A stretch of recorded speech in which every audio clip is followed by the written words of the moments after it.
শুভ সকাল। গাইডলাইন জার্মানির একটা ভিডিওতে আপনাদের সাদর আমন্ত্রণ। আজকে আমরা কথা বলবো এম, মানুষ কোনো একটা কাজে কেন সফল হয় আর কোনো একটা কাজে কেন ব্যর্থ হয়। তো আমরা যখন কোনো একটা কাজ শুরু করি, আমাদের ক্ষেত্রে ফর এক্সাম্পল আমরা যদি জার্মান ভাষা শেখা শুরু করি, যদি আমরা প্ল্যান করি হাউস বিল্ডিং করতে আসবো কিংবা জার্মানিতে পড়াশোনা করতে আসবো কিংবা জব করতে আসবো, তখন আমরা একটা মোটিভেশন নিয়ে, কোনো একটা লক্ষ্য নিয়ে আমরা কাজটা শুরু করি। তো কাজটা শুরু করার পরে আমরা কয়েকদিন হয়তোবা 100% দিয়ে কাজ করি। এর পরের কয়েকদিন পরে দেখা যায় যে আমরা যেটা চাচ্ছি সেটা হচ্ছে না। আমি যদি জার্মান ভাষার কথা বলি, আমরা কয়েকদিন পরে চেষ্টা করতেছি নিজে নিজে কিছু একটা বলার, কিছু একটা চিন্তা করার, দেখতেছি যে হচ্ছে না। তখন মনে হয় আসলে কি আমার দ্বারা হবে?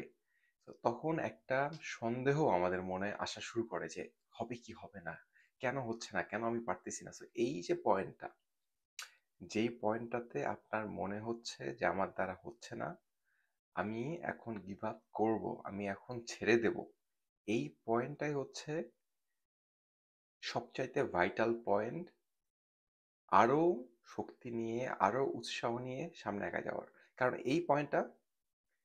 এই পয়েন্টটাতেই পৃথিবীর 80% মানুষ কুইট করে। এই পয়েন্টটাতেই পৃথিবীর 80% মানুষ গিভ আপ করে। কারণ তারা চিন্তা করে যে হচ্ছে না যেহেতু, তাহলে আর পরিশ্রম করে লাভ কি। কিন্তু আপনি যদি ওই পয়েন্টটাতে আগের থেকে বেশি উদ্যমে কাজ করা শুরু করেন, আগের থেকে বেশি শক্তি নিয়ে কাজ করা শুরু করেন, দেখবেন যে আপনি ওখানে সফল হচ্ছেন।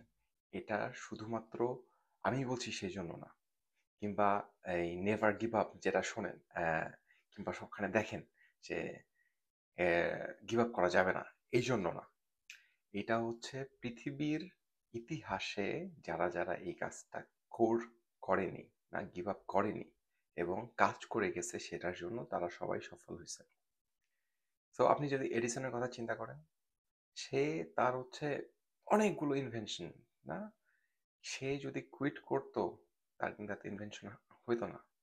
ঠিক সেম ভাবে আপনি যদি যেই কাজটা করার জন্য প্রথমে প্ল্যান করছেন, যেই কাজটা করার জন্য আপনি মোটিভেটেড হয়েছেন, সেই কাজটা যদি আপনি না করে এখন ছেড়ে দেন, এই মুহূর্তে ছেড়ে দেন, তাহলে আপনি কোনোদিন ওখানে সফল হতে পারবেন না। কিন্তু আপনি যদি ওই কাজটা ধরে রেখে আরো মোটিভেশন নিয়ে সামনে আগায় যান, আপনি সফল হবেন।